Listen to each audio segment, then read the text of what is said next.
Good morning, good morning, good morning, and welcome. Welcome. I am putting my headphones on this morning. Hey, good morning, Elise. Wonderful to have you here. Hi, everybody. Good morning. If you signed in with StreamYard and you write a comment, I will get to know who's here if you would like to interact, which is the whole idea of this sacred circle of creation, this Q&A, where we discuss a variety of topics all around mind-body alignment. It's so wonderful to have you here, Elise. Thank you for that. And of course, when you share and you sign in and you let us know you're here, it grows the energy of the group, doesn't it? It lets us know that a lot of the same people are showing up on a weekly basis, which is awesome. I really appreciate that. And also, it helps us to make the connection within our circle of who's here, who wants to discuss, because that's what I'm really trying to create, is an environment for discussion. Hey, dear Sacred Circle, I signed up with StreamYard and I'm not sure if my name is seen. Hi, Sabi, your name is not seen. I don't know why, but I cannot see your name. I can see your name because you wrote it in the comment and everybody else can as well, but I can't see it. So we'll have to figure out why, if you're signing up with StreamYard, you are not, your picture and your name is not showing up. It's only saying a Facebook user on my end. Technicalities. I'm still learning. Imperfect action, right? So we're just moving forward with what is, which is why I'm asking you to introduce yourself and say hello. So it's 11 o'clock. We're going to get started. I have a fun class to share this morning. And I'm sorry, I always sign up with StreamYard, but it's never seen. Then I'll always put my name when I put a comment. Okay, Sebi, thank you. I don't know why StreamYard is not recognizing you, but I will ask my assistant today and see if we can't figure that out together. All right, so deep breath in. Deep breath out. I'm really excited about how our group is growing. People are showing up. Thank you if you are inviting people in. It's wonderful. I'm just broadcasting these everywhere as much as I can so that I can continue to organically attract a tribe of people who want to be here, who want to be in this circle, and really learn to communicate on subjects of mind-body alignment that have to do with creating more inner peace, more thoughtful engagement, and also for those of us who are in the world today who want to really offer more support to ourselves, to our communities, to our environments, to our families, and to move into this new way of being. I'm still talking about this post-COVID time of being in a new supportive way that can open up discussion, open up a way for us to be able to express ourselves fully, whether it's on a large scale, a small scale, a medium scale, whatever your life is, however your life is, to learn to communicate from a place of integrity, of honesty, and to develop mechanisms and tools and ways to better sustain ourselves and our health through these tools. So today we're starting with welcome. Whenever you're showing up, I just want to say welcome. And if you want to say hello and let us know that you're here, that's always welcome. If you signed up by StreamYard and you write a comment, I should be able to see your name. So welcome to the circle. And without further ado, I want to really, hi love, who's love? Facebook user, I don't see your name. I don't know if you signed in with StreamYard or not. So whoever said hi love, I'm not sure who you are, but hi back. So why neutrality and feelings? Why did I decide to come up with this invitation this morning to discuss about, oh, Gina, hey, good morning, Gina. Thank you for being here. Wonderful to see you. So neutrality and feelings. The reason I wanted to bring this up is because for a few reasons. In my own practice and in my both my bodywork and coaching practice, I am seeing that a lot of disparities that are occurring between people within certain families, nuclei of family, office environments, colleagues, work environments, that a lot of the time, the reason that we get caught into heated conversations, misunderstandings, feeling a sense of not being heard and seen, feelings of rejection, feelings of not being part of the larger group of communication, really has a lot to do with our emotions, right? We get emotional if we are not seen, if we're not heard, if we don't feel included. And a lot of the time, what tends to happen is that we will act out, react, and sometimes it can be physically. A lot of the time, it's internally. Those of us who are introverts, and for most of us, there's a measure of both. There's introversion and extroversion. We have a little bit of both.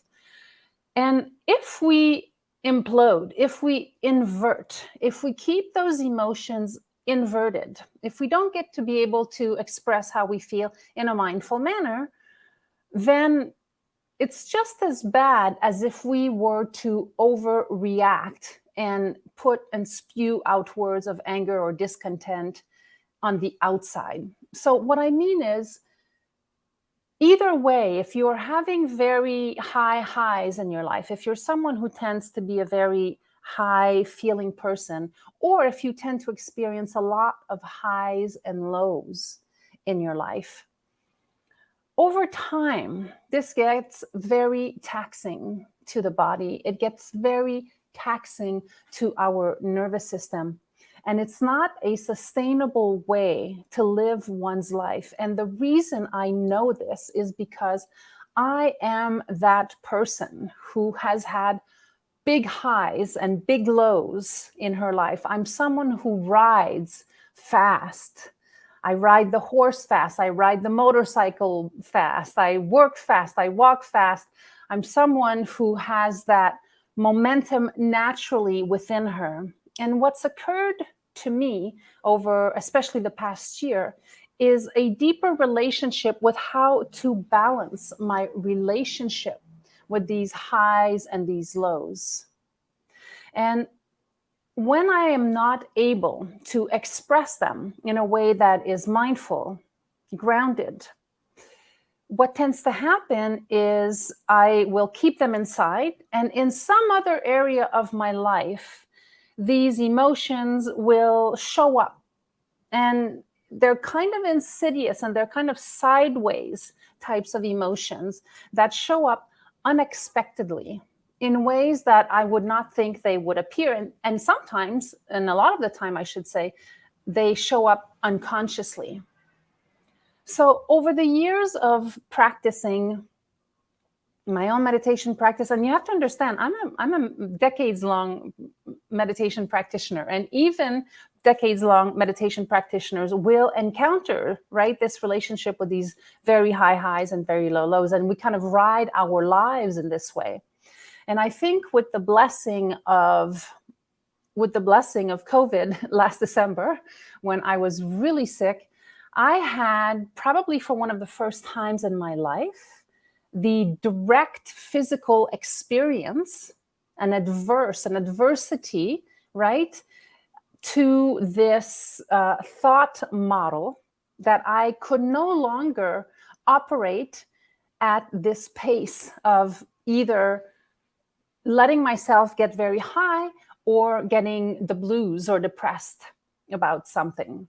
And when I mean depressed, is just a moment of depression, right? It's just a moment of, let's say, decompression. It can also be depression, especially because I tend to do work that is very involved. I work with people intimately, and I am interested in helping people. So I'm saying I am in the hopes that you can also see yourself in these patterns, that if you're someone who tends to overextend themselves, and probably all of you here are like that. There are parts of you where you want to overextend and overdo and overhelp. And that's kind of a high against the low. That's our personality, is to go out into the world because that's our nature, to want to help and support and fix, help people resolve things, move through things. We all have that inner teacher within us because there's wisdom in our bodies, minds, and in our hearts.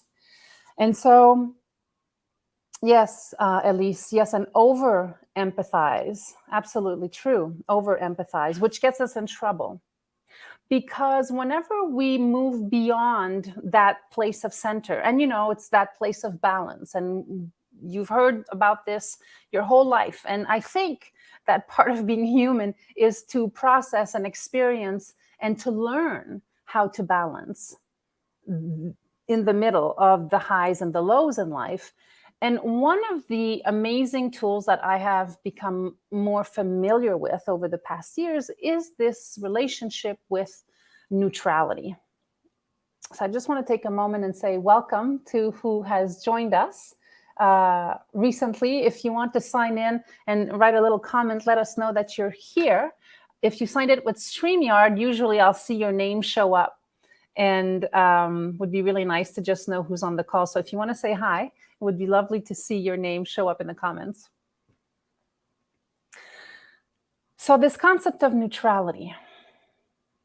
At first, I was not sold to the concept, because for me, as someone who is energetic, enthusiastic, full of life, I had very strong opinions about being able to express myself fully. And what I've come to understand through my time of not being able to perform when I was sick for the month of December, I realized that neutrality is actually this kind of generator battery that you can plug into to help you to come back, to help you to find that balance between the highs and the lows. It's that centerpiece that you can plug into, that kind of like, it's like the binaural beats. I don't know if any of you are familiar with these, the binaural beats that you listen to, and they regulate your nervous system and they bring you into a state of regulation. And in my experience of it, neutrality. And I want to share with you, hi, Anne-Marie. Not sure if I'm signed on StreamYard. So happy to be here with you all. Nikki, hey, Nikki V is in the house. Thank you for being here, Nikki. Lovely to have you with us. Welcome. And so I wanted to give you a few definitions of the research I've done on the topic of neutrality, because it's seen from different perspectives, but in the context in which I'd like to share it with you today. So the question is, what does it mean to have a neutral mind? One of the definitions I found was the neutral mind acts as a scale, balancing information from both positive and negative minds before making any decisions. The neutral mind is calm, centered, and precise. It's less attached to outcomes and expectation of events, and more interested in intrinsic motivations and reactions. Another definition, the neutral mind acts before making any decisions. The neutral mind is calm, centered, and precise. Okay, I'm just repeating myself, excuse me. Let me go up here. Neutral thinking means accepting the idea that when something good or bad happens, it just simply happens. When something good or bad happens, it just simply happens. So to be less attached to making stories around what happens in our lives and just looking at it from a more neutral stance, we can also say maybe stoic stance, where that what's occurring, what's happening in front of us is simply happening as it's happening. And of course, for some of you, or maybe for all of you here right now, you will really be able to relate this to the concept of mindfulness and how neutrality is one of those pieces in the center that is a safe haven. It's like your island. It's like a barrier island where it's a safe haven against the big crashing waves around us. There's a place in the center where we can come to and drop into this sense of not having to move into the big emotions of life. And I mean this on all levels. I mean this when we're in love, when we're in hate or resentment, when we feel like we have been betrayed, when there is confusion in our lives. This sense of always keeping a space for this neutral center, so that when you are in those big, deep emotions, even of fear, right? If something happens unexpectedly and we move into fear or anger, that your practice to neutral midline, so of the body, right? The neutral midline of the body brings us back to this place of center, which can have very, ironically, positive effects in how we tend to respond and or react to things with any emotional turmoil. And this is really the point of meditation, essentially, is to get us to a place where we can find a neutrality, a place within that keeps us centered long enough for us to get acclimated, to get into relationship to neutrality. And sometimes I have found this experience of neutrality to bring upon boredom for me. So equanimity is one of my favorite words and states. Equanimity, that's very interesting, Elise. Hello.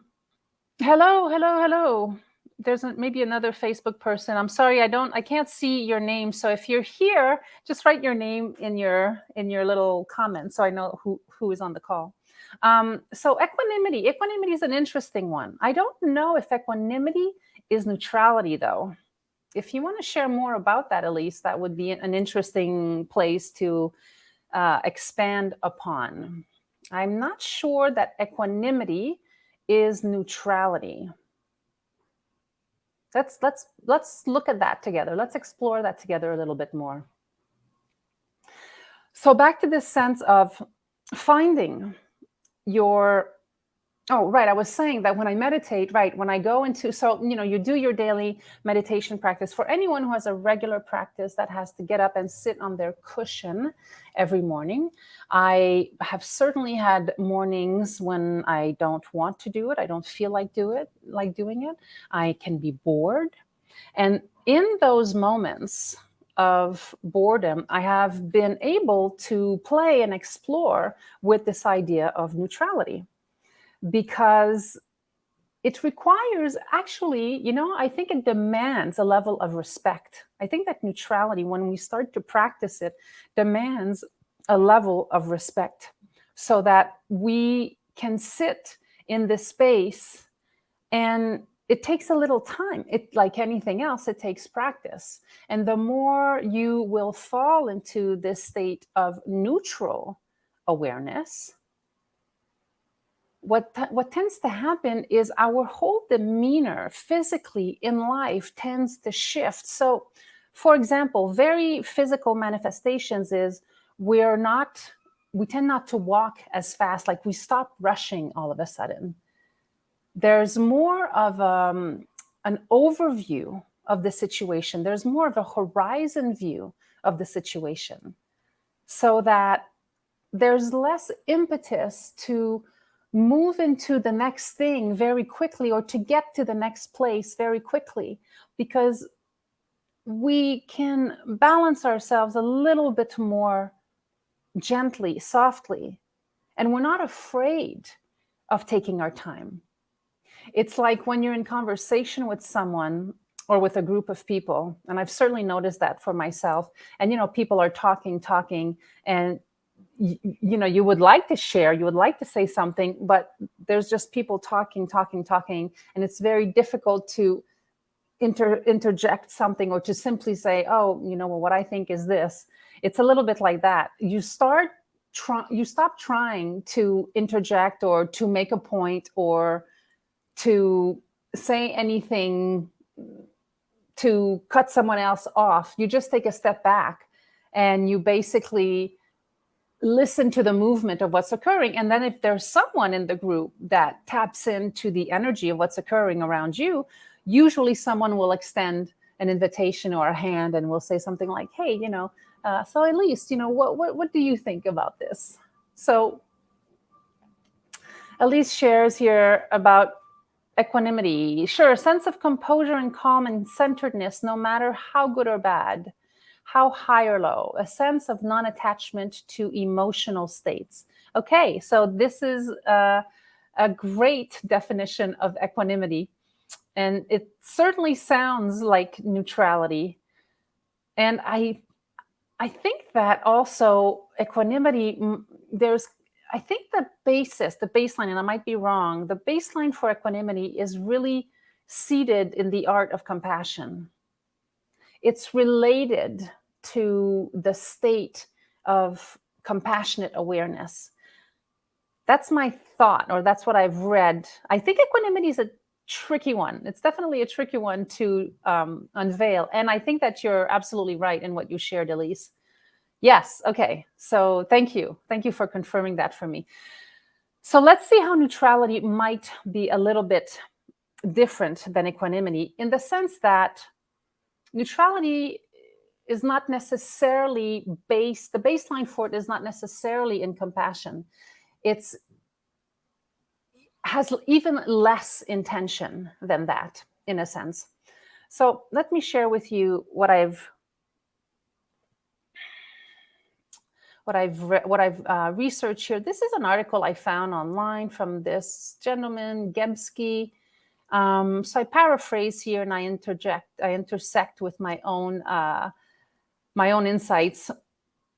So here's what he says. It's all about disconnecting emotionally from whatever's beyond your control, e.g., something that has already happened in the past, or that something may not work out in the future, even if you do your best. So I think that's interesting. I'm going to repeat it. It's all about neutrality, in his opinion, is all about disconnecting emotionally from whatever's beyond your control. Disconnecting emotionally from whatever's beyond your control. Something that has already happened in the past, or that something may not work out in the future, even if you do your best. So I think this is a little bit different than equanimity. Because in general, here's another piece. In general, people tend to classify themselves as either optimistic or pessimistic. Optimistic is a positive thinker. Pessimistic is a negative thinker. The latter is treated as an inferior category because it's prone to self-constraint, self-doubt, and generally doesn't favor proactiveness. But the truth is that positive thinking comes with significant cons as well.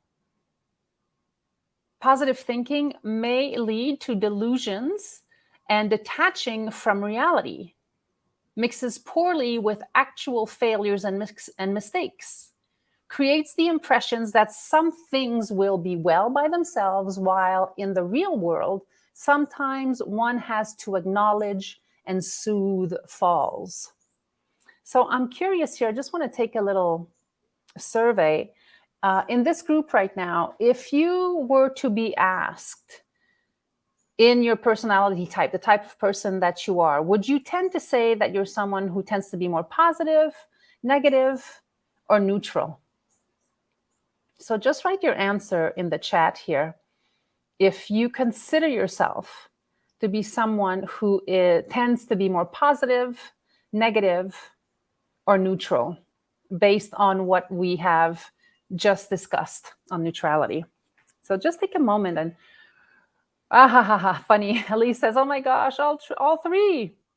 Yes, all three. So you would say you're a third of each, Elise. Awesome.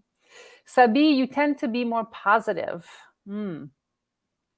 I agree. Yeah, I think I tend to be more positive too. Yes, Elise, at different times.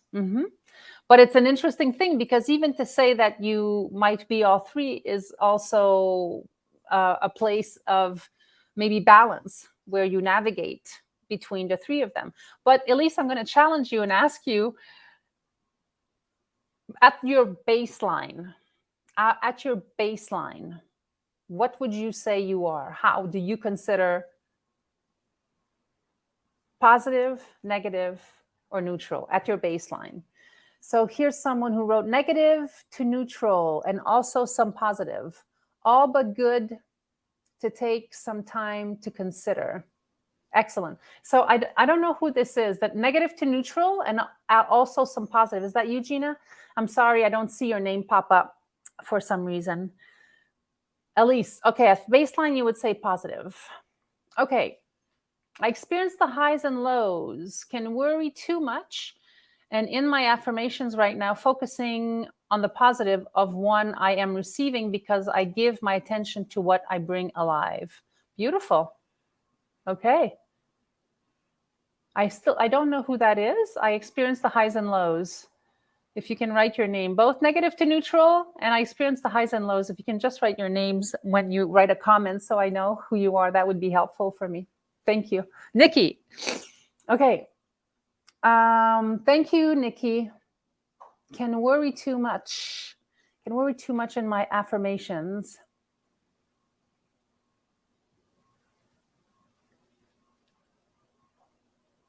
Can worry too much in my affirmations right now, focusing on the positive of one I am receiving, because where I give my attention is what I bring alive. Thank you. Sabi, for a long time, what was challenging to embrace the notion of neutrality was that I was afraid to be cold. Then exploring that theme, I sense that neutrality allows to deepen the roots and allows to embrace the sun and the tempest with the same fairness. Beautiful. Lots of wisdom in that one. I think my baseline has changed over time and I'm more neutral. Nikki. That was Danielle Campisi on the highs and lows. Oh, hi, Danielle. Hey, welcome. Thank you. Thank you for being here on the highs and lows. Danielle Campisi is here with us. Can worry too much. Okay. Right now, focusing on the positive of what I'm receiving, because where I give my attention is what I bring alive. Yes, this is true. What you bring, yes, thank you, Danielle. What you bring your attention to, obviously, is what you nurture, is what is manifested in your reality. Nikki, why do you think your baseline has changed over time to more neutral? Why do you think your baseline has changed over time to more neutral?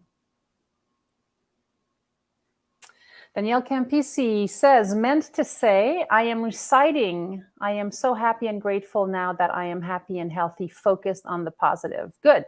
Yes. Elise says, worry is a prayer for what you don't want. Yeah, this is true.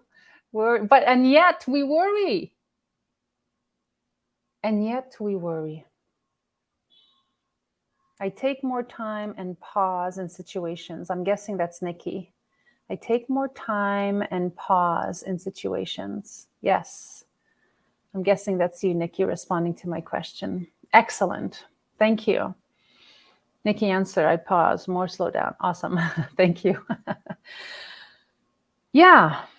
So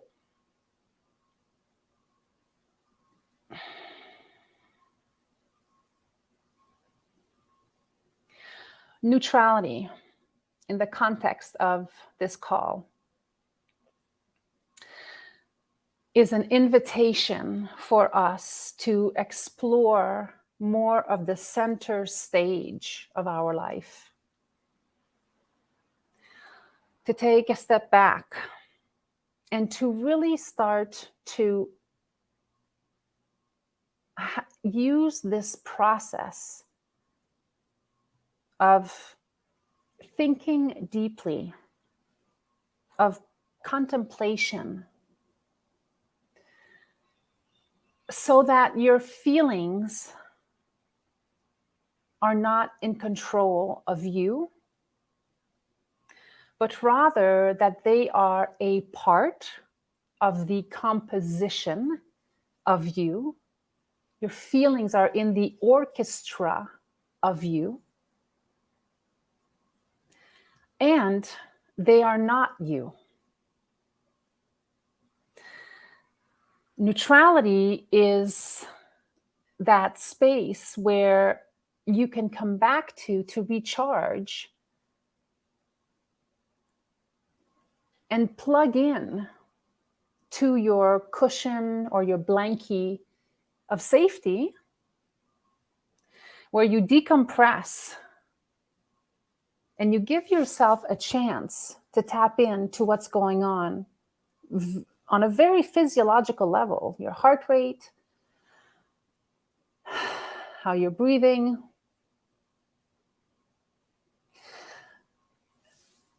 So my invitation to you from this call today is to really integrate this space of neutrality, especially in a time where you might be in conflict with either yourself, with someone, with a group, with your in-laws, with your ex, with a friend who has deceived you, with an employee, a colleague with whom you don't resonate, to allow yourself to come to a real, true space of neutrality, which is a skill to be practiced, because neutrality does not mean indifference. Neutrality doesn't mean you don't care. It's actually quite the opposite. Nikki says, I see it as the place where I am my own conductor of the orchestra. Mm-hmm. Beautiful. Yes, Nikki. Elise says, I think my baseline has changed over the years too. Yeah, beautiful. So in the context again of today's invitation in this sacred circle of connection, how do we get to integrate neutrality in our love life, with our daughters and sons, with our in-laws, when for so much of that space is exactly where all of the feelings and the triggers come about?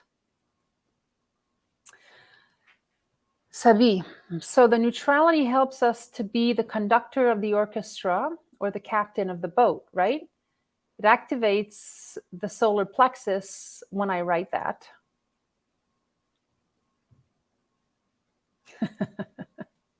Thank you for that comment, Sabi. So I think that rather than having a position, that neutrality is a place of no position. It's moving into a relationship with the deep abyss of silence. A place to restore, where there are no leaders per se. No one's leading, no one's driving the boat.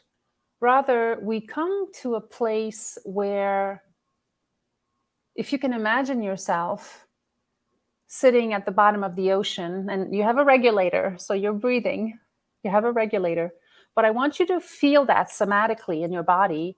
If you're sitting at the bottom of the ocean, in this sense of levity, flotation, this sense of silence, which is also very audible,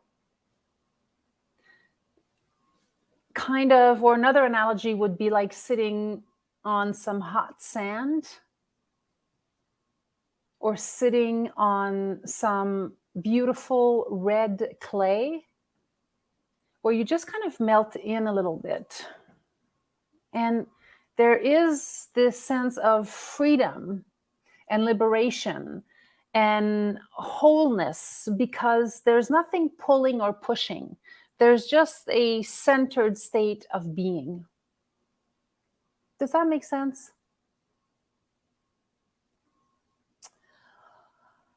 In relationship, to be neutral requires deep listening to myself and deep the other. Yes, that's for sure. Relationships are the best schools for personal evolution. Thank you. I totally agree. Listening to the other. Is this what they call Buddha mind? Sorry, this is Nikki. Yes, no problem, Nikki. Thank you. Is this what they call Buddha mind? Yeah, I think it is what they call Buddha mind. Where there's no pulling or pushing, there's no tugging, there's no need to move or go anywhere.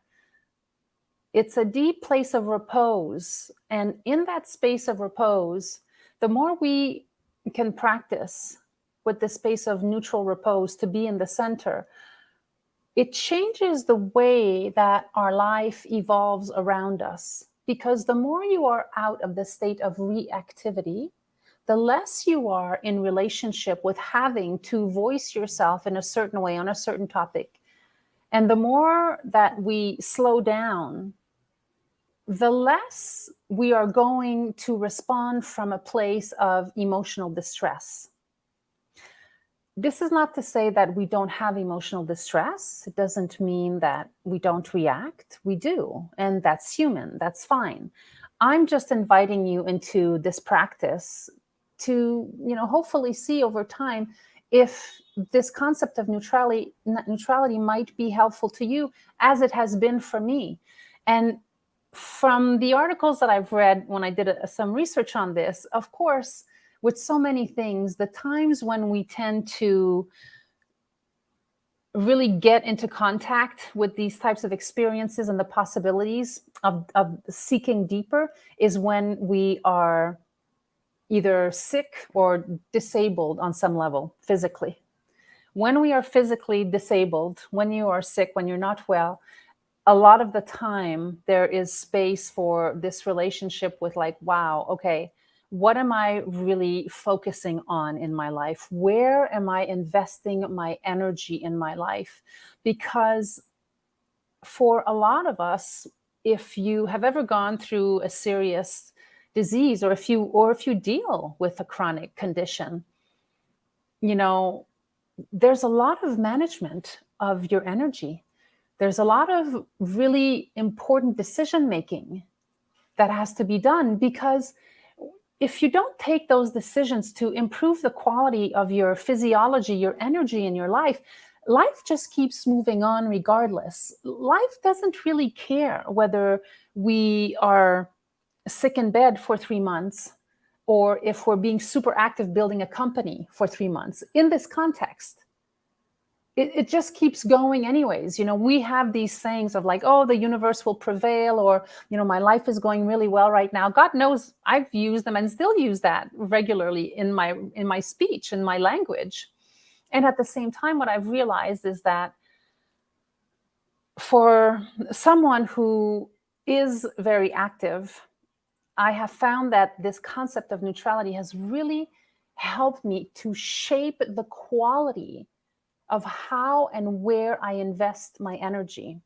For example, doing these calls every Monday has been a very helpful, rewarding use of my energy, because at this point in my life, I get to do something that I really deeply care about and invite people in the circle.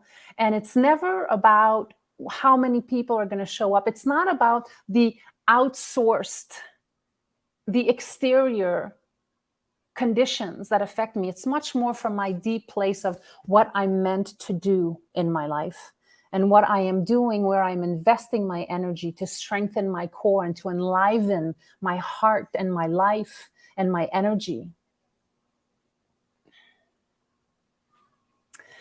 Isn't neutrality a location in the field we are practicing in meditation before, or where we move from to plant the positive location in the field in meditation, or the generous present moment? Ooh.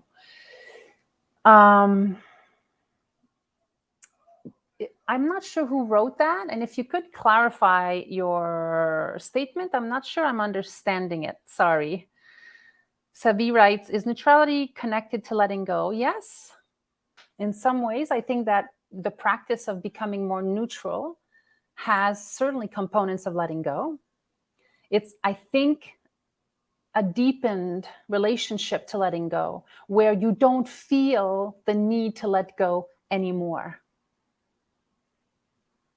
So it's kind of, that's again sitting at the bottom of the ocean. Does it make sense what I'm sharing? It's kind of like the deepening of all of those concepts, which all make sense and which are all valid, by the way. So thank you so much for sharing and interacting with me. So yes, I do feel, for me in my experience, that neutrality is letting go, and it's the beyond the letting go. It's the not needing to let go anymore. And we go through the process of letting go to get to neutrality. I am relating neutrality to driving a car. Putting it in neutral means that my engine purrs while I am ready to move ahead or into reverse or stop altogether. Beautiful, beautiful analogy. Yes, I think that's a great analogy. I wanted to give you a little bit more about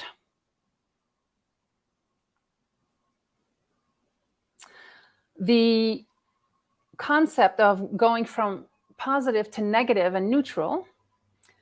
And what I found was that many people can conclude from practicing neutrality, that a proper balance between positive and negative thinking is the way to go, and pretty much the only option. So for a lot of people, it's one or the other. But that's not the truth. There's a place in the middle. There's neutral thinking.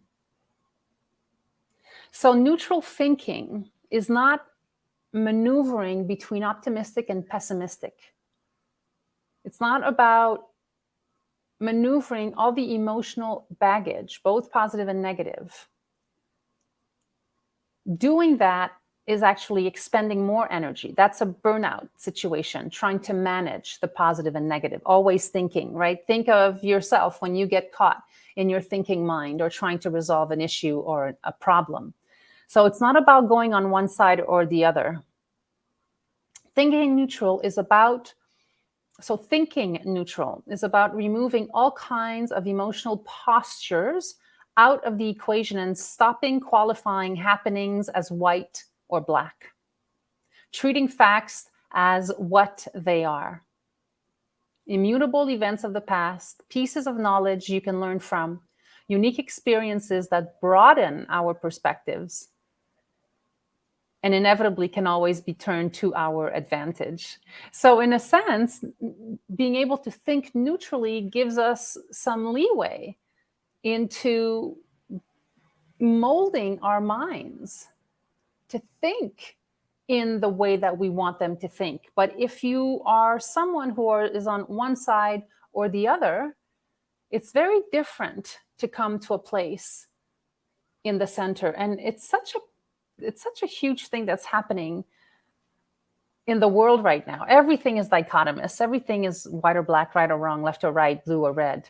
And it's not like it hasn't been like that for a long time, but we are experiencing a particularly extraordinary separation, a dichotomous place, because it's kind of like, since COVID also, this whole relationship to how we promote ourselves, like capitalism, right? Putting yourself out there and moving forward. And you can see it everywhere on social media. And so it just creates such I feel it when, if I'm on my Instagram or even on Facebook and I'm being pulled from one side to the other, it's just like, for me, in that case, my neutral space is just to shut it off, because it creates more noise in the mind, more food for pulling one side or the other. Excessive emotions on the loose. Excessive emotions on the loose are nothing but a distraction. Neutral thinking is not about not caring or about not giving your best. Neutral thinking is about calculation.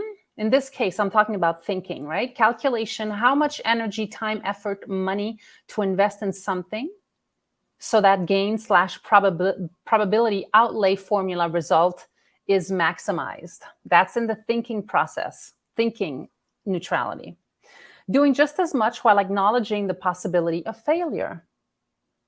A thinking and neutral thinking mind is you're doing your life, you're processing your life, also acknowledging that what you're moving towards or what you're going for might not work.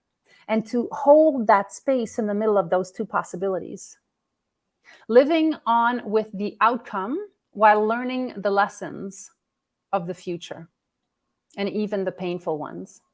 So neutrality is the space of, no drama, no taking things personally, to carry on to the next situation, or, we can say obstacle, but it's a place in the middle where you're not afraid to be in reality with your life, to try new things, to keep moving forward. And even if you fail, at the cost of failure, that it's just part of the process. It's another way to come to center with your feelings and emotions, so you're not constantly derailed from what your expectations might have been.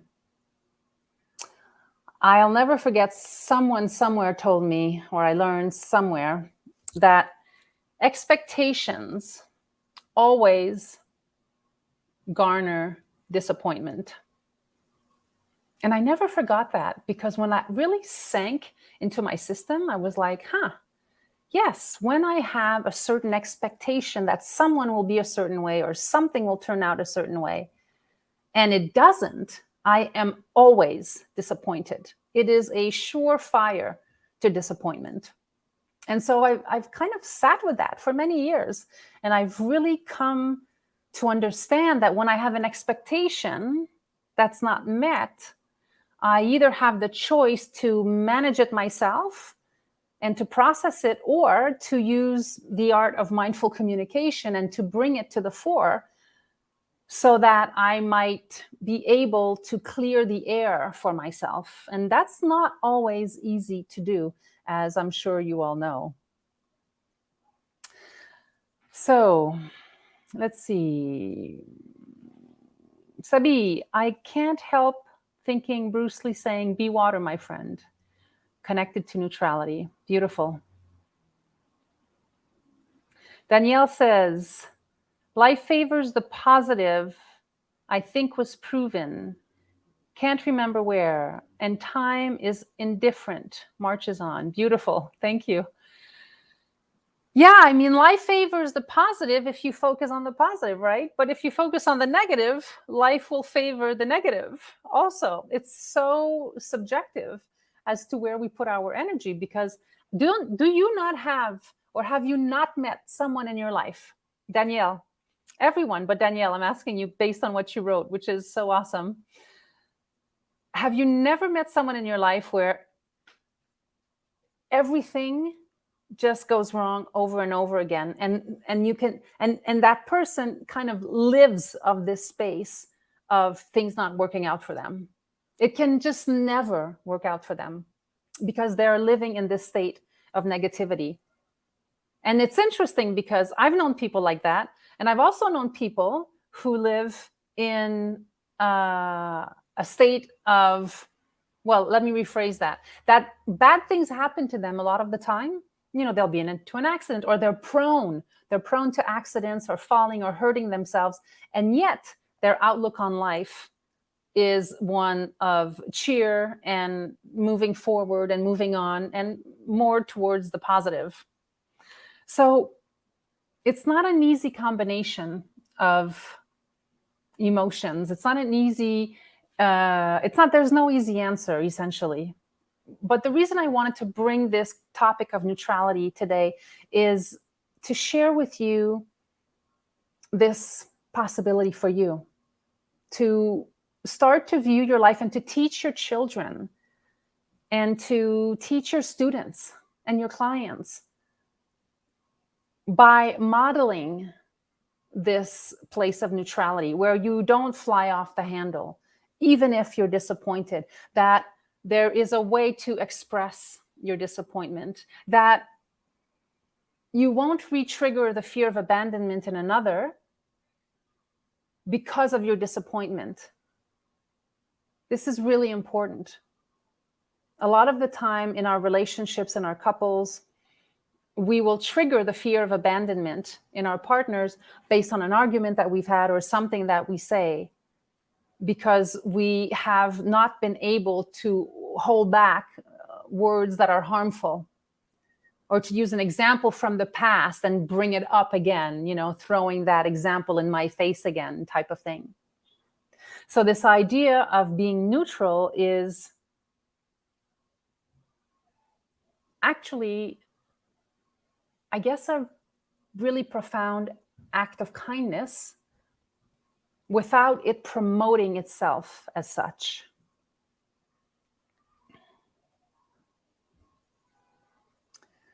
That is why we must question when our expectations isn't met. We have to question our inner workings. When bad things are happening, especially after trauma, it is up to us to retrain the program to the positive.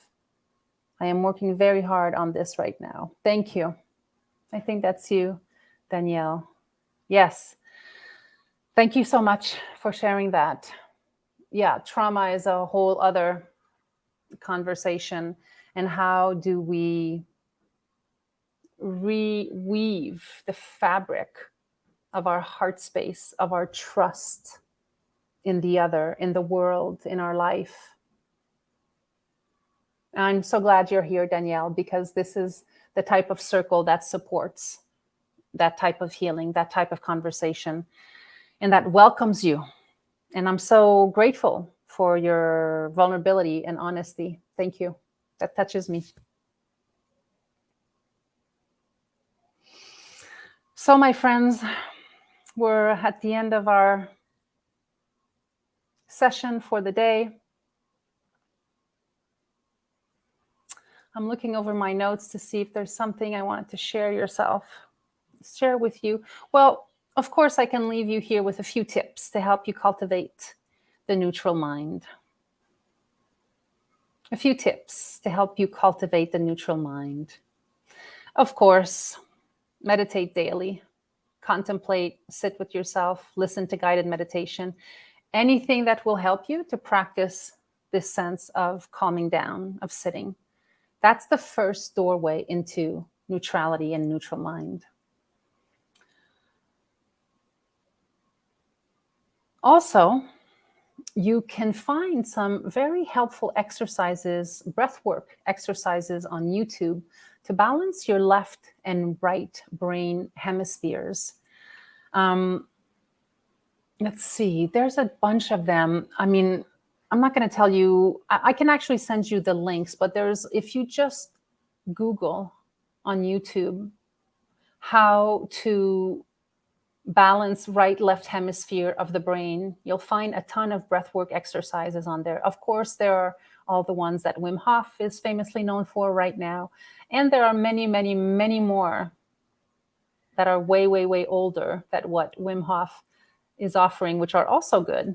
But, I'm talking about the Veda. I'm talking about going back to the deep yogic philosophy and practices. You can find a ton of those on YouTube. Engage daily in activities that open the heart center. So to your point, Danielle, to really engage in activities that help you to open the heart center in a kind and loving way. And that doesn't mean to go out into the world and do those practices. It's really much more of an intimate one-on-one with you, personal exercises of opening your heart center. And finally, the attributes of the neutral mind, some of the attributes of the neutral mind are compassion and service. It might be helpful for you. Actually, I'll give you an example of, I usually will pull out a tarot, 1 or 2 or 3 tarot cards for myself. I have different decks and I like to play with those and explore what shows up for me on any given day. And I was doing that a few weeks ago, and I thought to myself, I wasn't sure what to ask for, but I wanted an answer to something. I want some guidance, right? And I thought, well, what is the baseline of what I can ask? Like, what's my purpose here? And like, what's something that could be really helpful for me to ask outside of me personally? And so I asked the tarot, how can I serve? How can I be of service? How can I serve today? And it was a really beautiful exploration into picking up the card. I can't remember what I picked right now, if it was consciousness or something, I don't remember. But the idea of asking that question, how can I serve? And whether you do tarot cards or not, you can also, allow for your creative fluidity in your scrapbook, which I invite you all to get a scrapbook with color crayons. I know, Sabi, you do this regularly. And to draw, to ask the question, how can I serve today? And it can definitely be about how you can serve yourself. And also on a wider scale, how can you serve by simply being you, by doing you, by living your life? Where you are is the right place. Where you are right now is at the right time. You are on your path to exponentially growing into who you are meant to be. And this tool of neutrality for me is just kind of like this thread of non-attachment, which I guess what I want to say are the consequences of practicing neutrality is that there's less and less attachment and more love. I know they seem divergent, but does that make sense to you? Elise says, in my biodynamic craniosacral practice, neutrality is the state of being a witness and non-attaching to any one outcome by holding the space for my client or part. Beautiful. So Elise is a biodynamic craniosacral therapist. She works with clients who are processing trauma. It's a beautiful practice. If you've never had a biodynamic craniosacral session, I would greatly invite you to connect with Elise. Reach out to her. You can do so from this page. She's here with us. But I have done biodynamic craniosacral, and it is just revelatory in terms of what it does to reset the system. It's another beautiful healing technique. Thank you so much, Elise, for sharing that. That is why we must question when our expectation isn't met. We have to question our inner workings. Yes, Danielle. Thank you. Thank you so much. So many beautiful reminders. Much of this resonates with my life right now, allowing life to unfold by following my heart and being of service instead of tendencies to make and push things happen. Nikki, thank you. Yes, this strong desire to push and pull and to make things happen. Can be definitely a daily struggle. And I think that with time and wisdom and maturity and being in circles like this and coming together and sharing insights, I don't know about you, but I certainly feel more invigorated and energized and held. I have been really sick over the past 4 days. I just came back from teaching a 3-day seminar, and I got a stomach bug, which I never get. It felt like food poisoning. It was not a pretty scene. And today I just woke up and got into my neutral space and said, hey, I have a Facebook Live to do. So show up.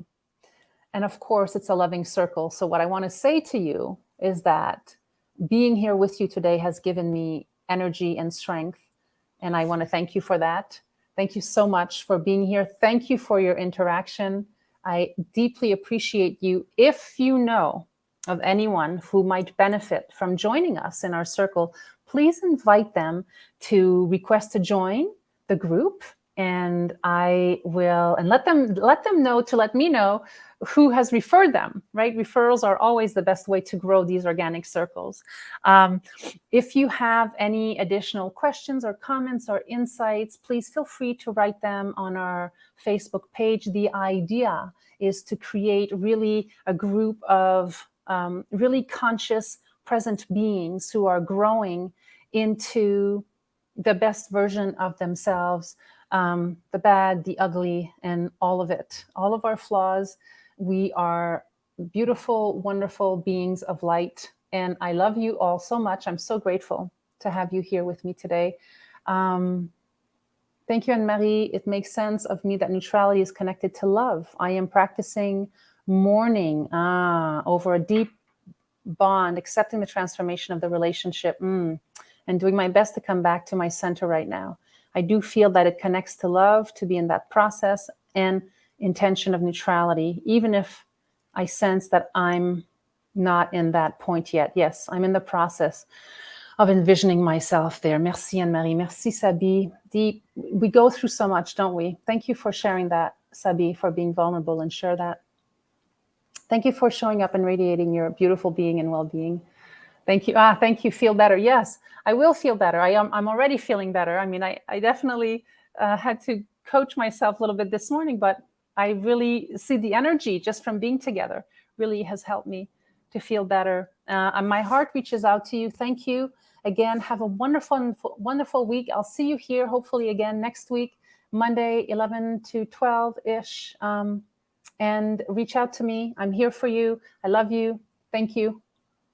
Many blessings. Bye, everyone.